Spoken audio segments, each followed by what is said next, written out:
આજે હું તમને એક એવા આશ્રમના દર્શન કરાવીશ જ્યાં માતાઓ અને બહેનોને આશ્રમની અંદર સખત જવાની મનાય છે અને સખત એન્ટ્રી બંધ છે. તો એવું આશ્રમ એટલે કે સિદ્ધિ ગણેશ આશ્રમ મોટા ખોટોડા. તો ચાલો આજે મળીને સિદ્ધિ ગણેશ આશ્રમ વિઝિટ કરીએ અને તમને પૂરેપૂરો આશ્રમ બતાવું.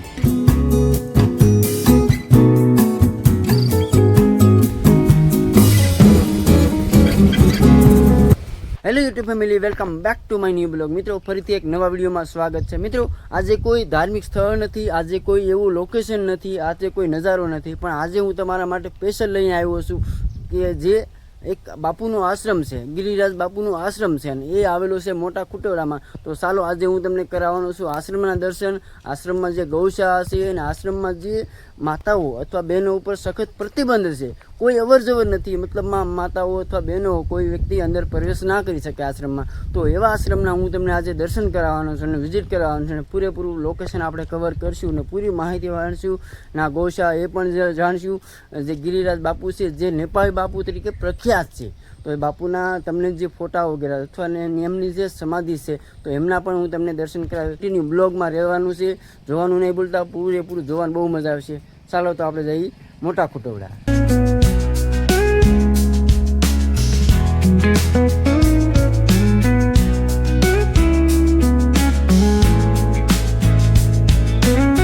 ત્યાં જોઈ શકો છો સામે જે આ ગેસ છે એ ગિરિરાજ બાપુનો મેન આશ્રમ છે. તો ત્યાં આપણે પહોંચી ગયા છીએ અને હવે જઈશું ડાયરેક્ટ અંદર. તો અંદરથી આપણે શરૂઆત કરીશું અને બધી વસ્તુ તમને સ્ટેપ બાય સ્ટેપ હું તમને દેખાડીશ.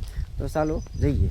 આશ્રમમાં પ્રવેશતાથી એક મેન સૂચના હોય છે, એ સૂચના હશે કે અહીંયા કોઈ પણ માતાઓ અથવા બહેનોને આશ્રમમાં પ્રવેશ કરવાની સખત મનાય છે, એટલે સખત મનાય છે. કોઈ વ્યક્તિ માતા હોય કે બહેનો હોય એમને આવવાનું આ મંદિરમાં અથવા આશ્રમમાં શક્ય છે જ નહીં. મિત્રો, જેવા આશ્રમની અંદર પ્રવેશ કરીને એટલે સામે એક જેટ છે મંદિર અને એ છે ગણેશ ભગવાનનું મંદિર. તો ચાલો પહેલાં ગણપતિ બાપાના દર્શન કરીએ અને પછી જઈશું નેપાળી બાપુની જગ્યાએ. તો ચાલો પહેલાં ગણપતિ બાપાના દર્શન કરી લઈએ.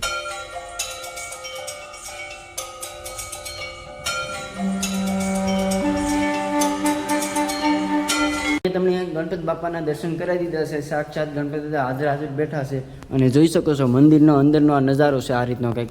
અને અહીંયા પણ છે ને ગણપતિ બાપાની જે મૂર્તિઓ વગેરે બેઠી છે, મૂર્તિઓ વગેરે અથવા જે છબીઓ છે. અને આ જે મંદિરનો જે પાછલો ભાગનો એરિયો છે, મંદિરનો જે બેક સાઈડનો ભાગ છે, આ રીતનો અંદરનો નજારો છે. અને મિત્રો, આ જે ગણપતિ બાપાનું મંદિર છે ને એમની એક્ઝેક્ટ નીચે તો એમની અંદરમાં પણ એક છે. તો ત્યાં આપણે જઈએ. હવે જ્યાં મંદિર છે તમને હું દેખાડું. આ મેન એન્ટ્રી ગેટ છે અને અહીંયા છે ગણપતિ બાપાનું મંદિર. તો જસ્ટ એમની જ બાજુમાં અંડરગ્રાઉન્ડ પગથિયા છે. તો ચાલો હવે એ બાજુ જઈએ આપણે અંદર. આ મંદિર આ પગથિયા ક્યાં જાય મને પણ ખ્યાલ નથી મિત્રો. હું પણ તમારી જેમ પહેલી વાર જ છું મિત્રો. આ રીતનો અંદર નજારો છે.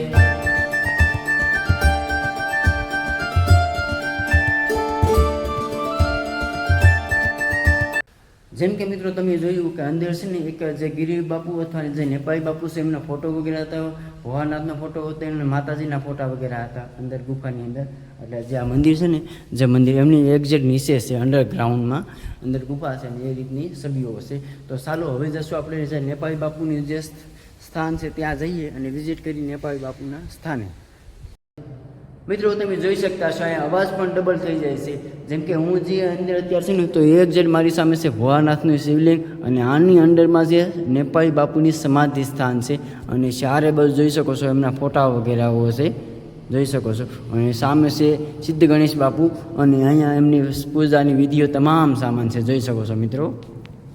અને અહીંયા જે મારો અવાજ છે ને મિત્રો એ ડબલ થઈ જાય, કારણ કે આ રૂમ આખી એસી વાળી છે ને પેક રૂમ છે, તો એના માટે મારો અવાજ પણ ડબલ થઈ જાય છે. અને મિત્રો, તમે જે આ ભોળાનાથનું જે શિવલિંગ જોઈ રહ્યા છો એ ચારે બાજુ જુઓ ને તો મિત્રો ચારે બાજુ સરખું જ લાગે, સેમ ટુ સેમ જ લાગે.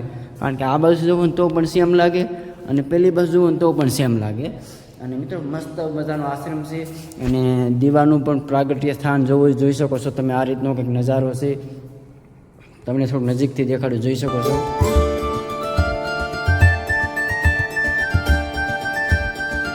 મોટા જે તમને જગ્યા દેખાય છે ને આ નેપાળી બાપુની જગ્યા છે અને અહીંયા એમનું સ્થાન છે જે આ ભોળાનાથની શિવલિંગ છે એમની અંડરમાં નીચે જે નેપાળી બાપુની સમાધિ સ્થાન છે અને ઓમ નમો નારાયણ ડાન્સ ફેસ્ટિંગ છે એમની એક્ઝેક્ટ બાજુમાં છે, જોઈ શકો છો શિવલિંગની એક્ઝેક્ટ નીચે.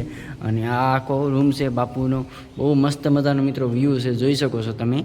અને જોઈ શકો છો તમે નેપાળી બાપુના બધા જૂના પહેલાંના ફોટા વગેરે છે અને આ રીતનું આખું એમની સમાધિનું સ્થાન છે. મેં તમને નેપાળી બાપુના દર્શન કરાવી દીધા છે. તો હવે મિત્રો છે ને અહીંનો જે આશ્રમ છે આમનું વ્યૂ કવર કરશું. જેમ કે આશ્રમ છે જ્યાં સિદ્ધિ ગણેશ આશ્રમ છે, જેમ કે સામે તમે જોઈ શકતા હશો, બહુ મોટો બિગેસ્ટ આશ્રમ છે, જોઈ શકો છો. સામેથી શરૂઆત થઈ છે ને આ બાજુ તો ઉપર બાપુ પણ છે, એમના આપણે દર્શન કરી લીધા છે. અને જોઈ શકો છો આશ્રમ આ રીતનો નજારો છે. અને જે આ તમે દેખાય છે ને તમે, તો આ છે નેપાળી બાપુની સમાધિનું સ્થાન છે અને જે શિવલિંગ અને એમની જ બાજુમાં છે ને આ આપણે જે ગણેશ ભગવાનનું મંદિર છે. બંને મંદિર છે ને મિત્રો કંઈક અનોખા છે, ગોળ ટાઈપના છે ને ઉપર મૂર્તિ છે, જોઈ શકો છો. આ રીતના ગોળ મંદિર છે. આ પણ એ જ સેમ ટુ સેમ છે. મિત્રો જ્યાં તમને રિવર દેખાઈ રહી છે ને, જ્યાં નદી, આ માલણ ડેમ છે, માલણ નદી છે. અને માલણ નદીના કિનારે આવેલું છે સિદ્ધિ ગણેશ આશ્રમ. અને સિદ્ધિ ગણેશ આશ્રમમાં મિત્રો એક ખાસ સૂચના છે અને હું તમને ફરી વાર રિપીટ કરીને કહું છું કે અહીં માતા અને બહેનોને દરવાજાની બહાર જ રહેવાનું છે, ગેટની અંદર એન્ટ્રી કરવા નથી અને સખત મનાય છે. તો હવે આપણે જઈશું ગૌશાળા છે ને એ બાજુ, કારણ કે ગૌશાળા અહીંની કેવી છે એ પણ હું તમને બતાવું અને પછી આપણે આશ્રમ વિશે આગળ માહિતી વાતચીત કરીએ.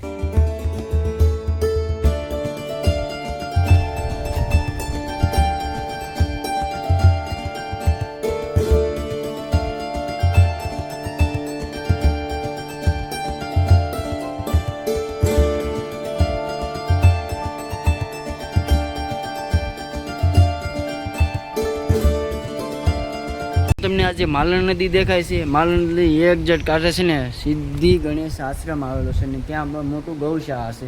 ગૌશાળા મેં જેમ તમને વિડીયોમાં આગળ બતાવ્યું એમ બહુ મોટું ગૌશાળા છે. અને મિત્રો અત્યારે છે ને ગાઉ છે ને બધી સર્વા બહાર ગયેલી છે, તમામ ગાઉ બધી બહાર છે. થોડી ઘણી છે પણ એ થોડીક જ માત્રામાં છે. તો મિત્રો અહીંયા જે છે એ હું તમને દેખાડી દઉં છું.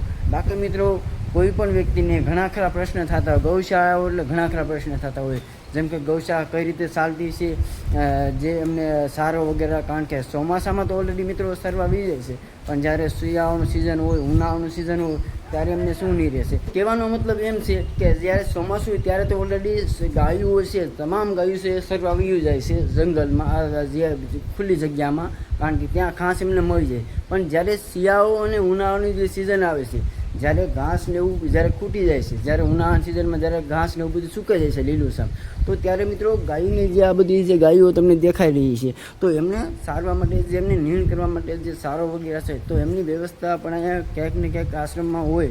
તો કારણ કે અહીંયા જે નેપાળી ગિરી બાપુ છે એમના થકી આશ્રમ આખો બનાવેલો છે, એમના થકી અહીંયા છે.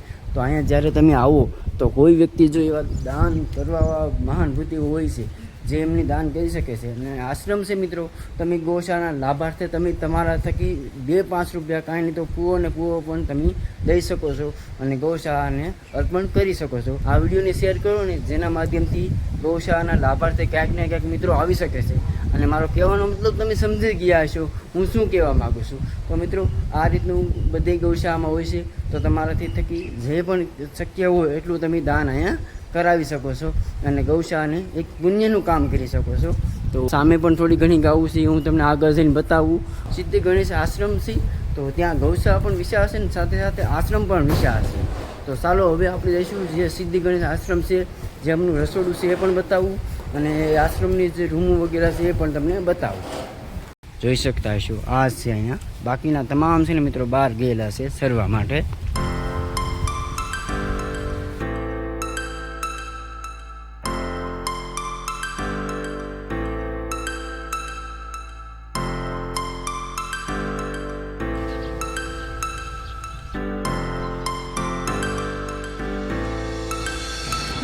Perfect.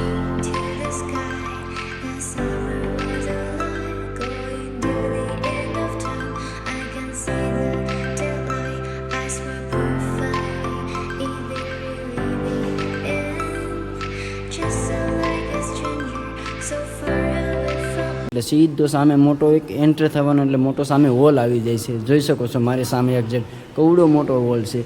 જે આ છે ને આ તમને જે હોલ દેખાય છે ને મિત્રો એ ભોજનાલય છે. ભોજનાલય અને વિશાળ કાય ભોજનાલય પણ આવેલું છે આશ્રમમાં. અને અહીંયા અલગ અલગ રૂમ પણ આની જે આશ્રમ છે આ જે ભોજનાલયનો હોલ છે આની ઉપરની જે સ્ટે બાય છે ઉપરનો જે રૂમ છે તો ત્યાં રહેવાની પણ વ્યવસ્થા હોય છે. કોઈ વ્યક્તિને આશ્રમમાં રોકાવું હોય તો રોકાવાની પણ વ્યવસ્થા છે. અને સાથે સાથે વિશાળકાય ભોજનાલય છે. જો આ બાજુ પણ એટલો મોટો વિશાળ જગ્યા છે અને આ બાજુ પણ વિશાળ. સામે તો કેટલી દૂર ફોર વ્હીલ પડી છે જોઈ શકો છો. તમે જોઈ શકતા હશો મારી પાસે છે ભોજનાલય અને એની ઉપર છે રૂમો વગેરે જે રહેવા માટે. અને એમની જ બાજુમાં મિત્રો સામે ભોજનાલય છે, એમની જ બાજુમાં મિત્રો બીજો વિશાળ હોલ છે જોઈ શકો છો. અહીંયા પણ ભોજનાલય માટેનો સુવિધા છે, પ્રસાદ રૂમ છે અને પ્રસાદ ઘર છે. અને એક્ઝેક્ટ બાજુમાં આવેલું છે ભોજનાલય. તો ત્યાં અત્યારે સમથિંગ 12 વાગી ગયા છે અને અત્યારે મિત્રો 12 વાગી ગયા છે તો અહીંનું જે ભોજનાલય છે તો રસોડું પણ ત્યાં ચાલુ છે ને અત્યારે જમવાનું બને છે ઓલરેડી. જોઈ શકો છો મિત્રો આ રીતનું આખું વિશાળ રહોડું છે, મોટા પાયે બને છે. અને અહીંયા તમામ જે આપણી પ્રસાદી જે કોઈ પણ ધામમાં અથવા કોઈ પણ આશ્રમમાં જતા હોય જે પ્રસાદી બનતી હોય એની જેમ અહીંયા પણ સેમ ટુ સેમ મિત્રો પ્રસાદી અહીંયા પણ બને છે. અત્યારે છે ને મિત્રો જો રસોડાનું કામ ચાલુ છે અને પ્રસાદી બનવાનું પણ કામ ચાલુ છે જોઈ શકો છો.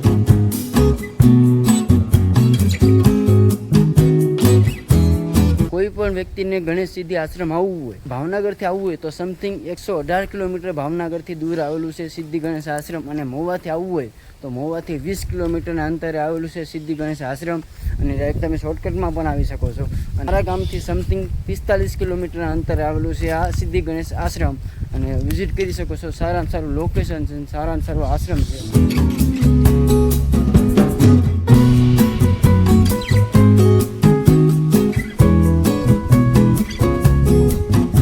ઘણું ખરું કવર કરીને તમને ગૌશાળા, આશ્રમ, ભોજનાલય, ગણપતિ બાપાના દર્શન, પછી જે અહીંયા નેપાળી બાપુ છે એમનું સમાધિનું સ્થાન છે એમના પણ દર્શન તમને કરાવ્યા છે. પણ મિત્રો આ બધીથી વસ્તુ તમે મારા વિડીયો થકી જોશો તો તમને ક્યાંક ને ક્યાંક એક નવી મેઇન વસ્તુ ખાસ છે. કારણ કે હું ઓલરેડી બાપુ પાસે ગયો તો ત્યાં મને એમને સ્પષ્ટ શબ્દોમાં કીધું છે કે તમારા થકી કોઈ પણ વિડીયો જોઈને અહીંયા આશ્રમમાં આવે છે તો એમને સખત તમે વિડીયોમાં પણ ના પાડી દેજો કે માતા બહેનોને સખત આવવાની પ્રતિબંધ છે. અને અહીંયા કોઈ પણ વ્યક્તિ જ્યાં એન્ટ્રી ગેટ છે ત્યાંથી અંદર કોઈ માતા બહેનો પ્રવેશ કરી શકતા નથી. એટલે એક મિત્રો એવો આશ્રમ છે અહીંયા મહુવાના વિસ્તારમાં. કારણ કે આની પહેલાં હું ઘણા આશ્રમમાં ગયેલો છું પણ ક્યાંય આવો પ્રતિબંધ નથી.